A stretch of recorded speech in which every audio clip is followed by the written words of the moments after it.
Hello পারুল, আসসালামু আলাইকুম। আশা করছি তুমি অনেক ভালো আছো। তোমার জন্য আমার অন্তরের অন্তঃস্থল থেকে অনেক অনেক অনেক অনেক ভালোবাসা আর প্রীতি আর শুভেচ্ছা। আমার কণ্ঠ কি চিনতে পেরেছো? কে আমি? আমরা দুজন একসাথে সেই ছোটবেলা থেকেই অনেক কাছাকাছি ছিলাম, আত্মার কাছাকাছি। সেই পলিটেকনিক গভর্নমেন্ট হাই স্কুলের গার্লস সেকশানে, আমাদের স্কুলে দুইটা সেকশন ছিল, বয়েজ আর গার্লস। তো আমরা 3 তলায় সেই পড়তাম, মনে আছে তোমার? আমি প্রথম দিন তুমি আমাকে অনেক অনেক ফুলের কার্ড দিয়েছিলে, অনেকগুলো ফুলের কার্ড। সেই ফুলের কার্ড তোমার কাছ থেকে গিফট পাওয়ার পর আমি তো খুশিতে আত্মহারা। সেই থেকে আমাদের বন্ধুত্ব, ফুলের কার্ডের মাধ্যমে তোমার সঙ্গে আমার বন্ধুত্ব হয়। তোমার আর আমার বন্ধুত্বটা এক অনন্য উচ্চতায় উঠে আছে।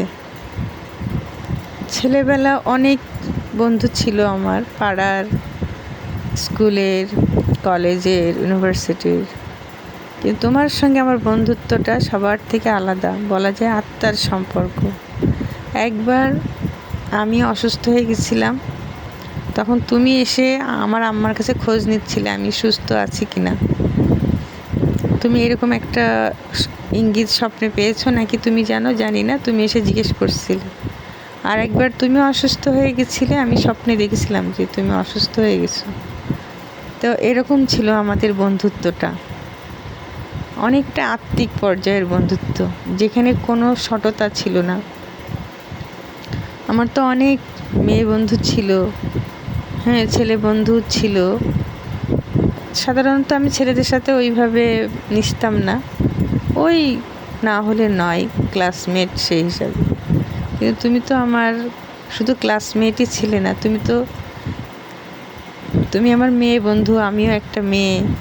কিন্তু আরও অন্য মেয়েদের সঙ্গে যে আমার বন্ধুত্ব সেরকম ছিল না, তোমার সঙ্গে আমার বন্ধুত্বটা অন্য রকম একটা বন্ধুত্ব ছিল, যেটাকে অনেক বেশি ডিপ লেভেলের বলা যায়। তো যখন প্রথম লুবনা আর মুক্তি আসে আমাদের ক্লাসে ভর্তি হয়, আমাদের সেকশানে, তখন তুমি আর আমি ছিলাম। তারপর লুবনা আর মুক্তি এসে আমাদের সাথে যোগ দিল, আমরা 4 মাস্কেটিয়ার হলাম। তো আমার মাঝে মাঝে রাগ উঠতো, লুবনা একটু বেশি তোমার সঙ্গে মিশতো, বেশি কথা বলতো, আমার রাগ উঠতো লুবনার উপরে। হ্যাঁ, যাই হোক, পরবর্তীতে ঠিক হয়ে যায়। তো মনে আছে সেসব দিন। তারপরে স্কুলের বন্ধু থেকে তুমি আমার পাড়ার বন্ধু হলে। তোমরা সেই সিএসডি গোডাউনের কোয়ার্টারে ছিলে, সেখান থেকে চলে এসে আমাদের পাড়ায় আসলে, নাখালপাড়া। আমাদের পাড়ায় তোমরা আসলে, তার মানে পাড়ার বন্ধু হয়ে গেলে। তারপরে সেখান থেকে একদম মাস্টার্স পর্যন্ত ওখানেই আমরা ছিলাম। তো একবার এক সন্ধ্যায়, অনেক স্মৃতি আছে, একটা সন্ধ্যার কথা মনে পড়ে যে তখন মেবি আমরা কলেজে পড়ি। সেই সময় এক সন্ধ্যায়, কলেজে কি ইউনিভার্সিটিতে প্রথম ভর্তি হয়েছে এরকম হবে, এক সন্ধ্যায় তুমি, আমি, লিলি আর নিতু, আমরা 4 বন্ধু গিয়েছিলাম সেই ড্রাম ফ্যাক্টরির রাস্তায়। হ্যাঁ, সচিবালয়ের সামনের যে রাস্তাটা, এমপি হোস্টেলের, ওটাকে আমরা ড্রাম ফ্যাক্টরির রাস্তা বলতাম। এমনিতেই ওই রাস্তাটা নিরিবিলি ছিল, তারপরে সন্ধ্যার সময় আরও সুনসান নিরিবিলি ছিল। তো একদিন সেই যে সন্ধ্যায় আমরা 4 জন ওখানে গিয়েছিলাম, তখন তো আমরা খুব ইমাজিন করেও অনেক কিছু মজা করতাম। তো সেই সন্ধ্যার কথা মনে আছে যে ড্রাম ফ্যাক্টরির রাস্তায় আমরা গেছিলাম 4 জন, নিতু, লিলি, তুমি আর আমি। তো তুমি আর আমি সবসময় বলতাম যে, আমি বলছিলাম যে এই শুনশান রাস্তা, ওরাও বলছিল যে শুনশান রাস্তা যদি কেউ আসে ছিনতাইকারী এসে যদি আমাদের হাইজ্যাকাররা এসে যদি আমাদের ধরে নিয়ে যায়, তখন তুমি বলছিলে এবং আমিও বলছিলাম যে আসলে তো হাইজ্যাকারদের মেরে ভর্তা করে দেব। তুমি আরও বেশি বলছিলে। এবার হঠাৎ আমাদের সামনে একটা কালো রঙের জিপ এসে থামলো। হ্যাঁ, তো দুইটা ছেলে বের হচ্ছে ওখান থেকে। এবার কি করলে তুমি আর আমরা তুমি হঠাৎ করে না ওখান থেকে দৌড় দিলে, দৌড় দিয়ে সেই এক দৌড়ে লুকাস মোড়।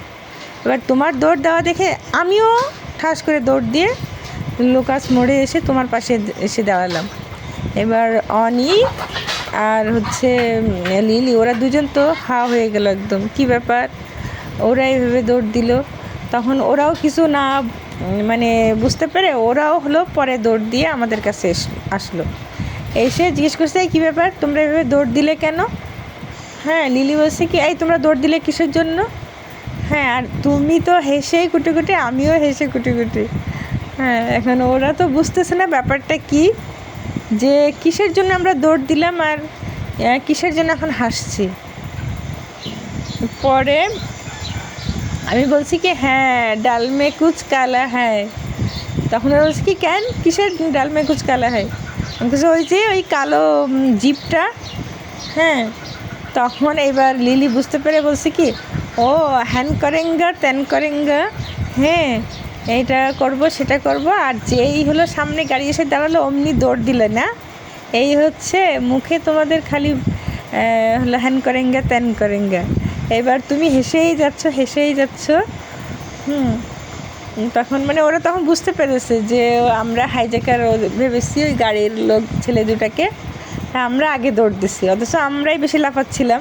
বিশেষ করে তুমি বেশি করে লাফাচ্ছিলে যে হাইজ্যাকার আসলে তাদের মেরে ভর্তা বানায় ফেলবো। তারপরে এরকম ওইখান থেকে গেলাম হচ্ছে ফিরোজা আপার বাসায়। হ্যাঁ, ফিরোজা আপার বাসায় যখন সিঁড়ির ওখানে গেছি, তুমি হাসতেই আসো, হাসতে ফিরোজা আপার বাসা হলো সেই 4 তলা না 5 তলায়। সেই হাসতে সিঁড়ি দিয়ে গড়ায় পড়ে যাওয়ার অবস্থা। হ্যাঁ, তোমার হাসি দেখি সেই সন্ধ্যার সময় আমি তো ভয় পেয়ে গেছি, কী ব্যাপার এই সন্ধ্যার সময় আজান দিচ্ছে এরকম সময়, উড়ি হাসি, তোমার হাসি আর থামছেই না। ভয় পেয়ে গেছে যে কী ব্যাপার, ও এত হাসছে কেন। হ্যাঁ, তারপরে গেলাম হচ্ছে ফিরোজা আপার বাসায়, না আফরোজা, আমার ভুল হয়ে গেছে, ফিরোজা না আফরোজা আপা। হ্যাঁ, তোমার চাচাতো বোন। তা আফরোজা আপার হাজব্যান্ডের নাম ছিল মোবারক, তো তুমি বলতে মোরক ভাই মানে দুষ্টামি করে। তো গেলাম, দুলা ভাই আমাদের অনেক যত্ন করলো, আপাও অনেক ফল খাওয়ালো, আঙ্গুর আপেল এগুলা, অনেক মজা করলাম, করে চলে আসলাম। মনে আছে সেই সন্ধ্যার কথা। তারপরে হচ্ছে তোমার বিয়ে হলো। লিটন ভাইকে আমরা হিরো বলতাম, হিরো। বিয়ের দিন তো নিতু বলছিল যে লিটন ভাই হচ্ছে বিএনপির লিডার, আবার এদিকে হচ্ছে উনি নামাজও পড়ে, খুব ধার্মিক। ওটিতে যাওয়ার আগে 2 রাকাত নফল নামাজ না পড়ে ওটিতে যায় না, শুনে খুব ভালো লাগলো। তাই বললাম তাহলে তো পারুল রিয়েল হিরো পাইছে, পারুলের ভাগ্য আসলে অনেক ভালো। আমরা ফ্রেন্ডরা সবাই মিলে এইগুলো আলোচনা করছিলাম, পারুলের ভাগ্যটা আসলে অনেক ভালো, সবাই রিয়েল হিরো পায় না। লিটন ভাই এমন একজন মানুষ, দেখতেও হিরো, কাজেও হিরো। আবার তুমি বলতে লিটন ভাই আমার জন্মমিতা। আমার 21শে আগস্ট জন্ম, তোমার বরেরও 21শে আগস্ট জন্ম, তাই তুমি বলতে আর কি। তোমার বর একদিন বলছিল কই আমার জন্মমিতা কই, তারপর তো আর কোনো দিন দেখিনি। তারপর আমিও চলে আসলাম থেকে, নাখালপাড়া থেকে, তুমি সেই রামপুরা শ্বশুরবাড়ি। এখন কেমন আছো? খুব দেখতে ইচ্ছে করে পারুল তোমাকে, ভীষণ দেখতে ইচ্ছা করে, কিন্তু বাস্তবে দেখতে পাই না বলে মনে হয় স্বপ্নে মাঝে মধ্যে দেখি তোমাকে।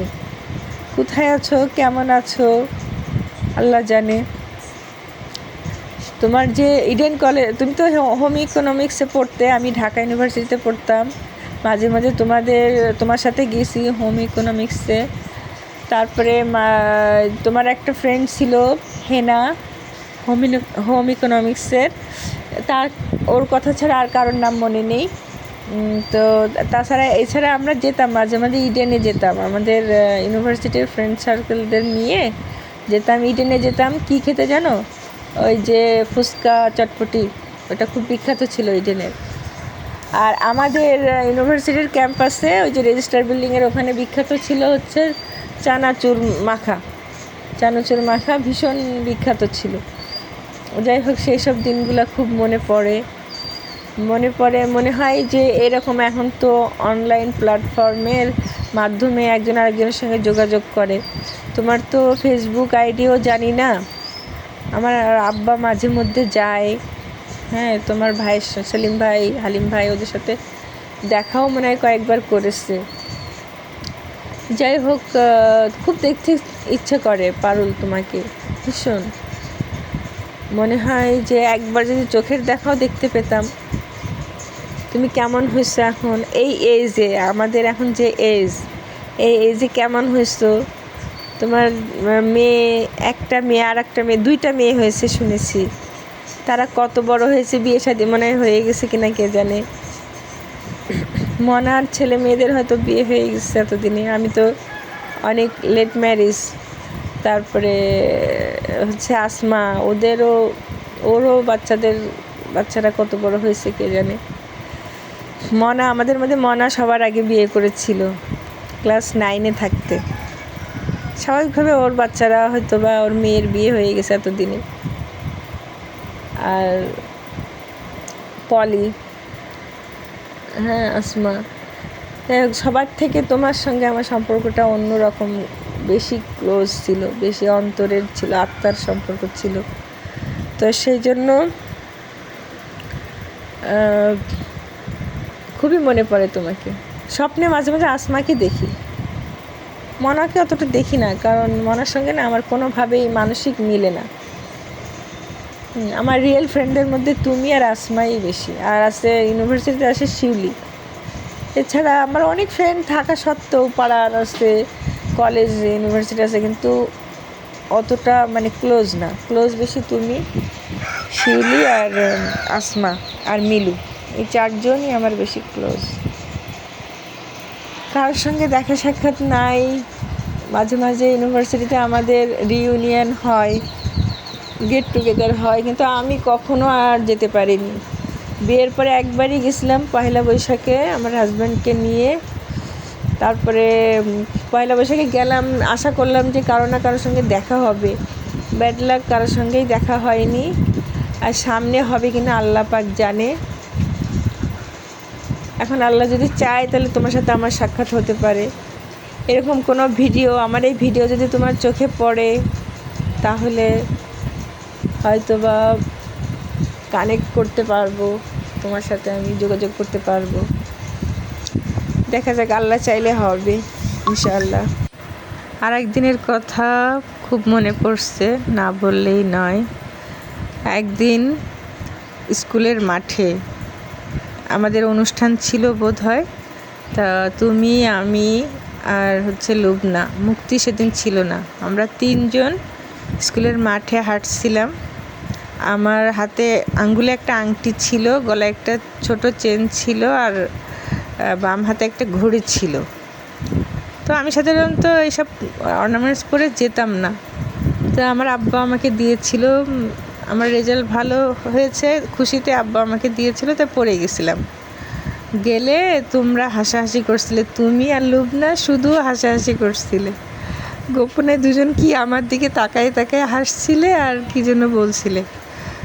এইবার আমার খুব রাগ উঠে গেছে যে আমার দিকে তাকায় তোমরা 2জন হাসছো, কথা বলছো, মিটিমিটি হাসছো আর কথা বলছো, আমাকে বলছো না।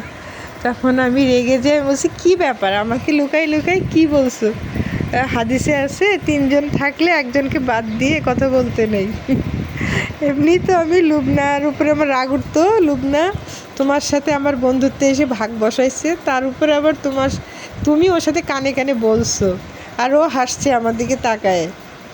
পরে যখন আমি তোমার উপর অভিমান করে দূরে যে চুপ করে দূরে যেয়ে দাঁড়িয়ে আছি, কথা বলছি না, তখন তুমি সেটা ভাঙলে।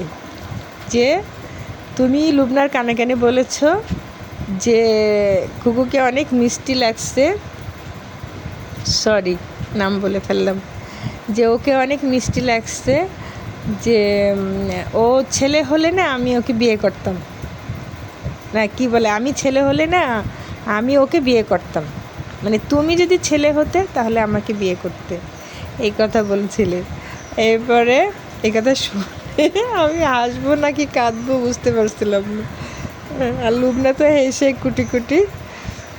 তা লুবনা বলছে যে তুমি যে এত রাগ করছো, পারুল তোমাকে ভীষণ পছন্দ করে, তাই বলছিল যে ও যদি ছেলে হতো তাহলে ও তোমাকে বিয়ে করতো, তোমার সাথে প্রেম করতো, তোমাকে বিয়ে করতো।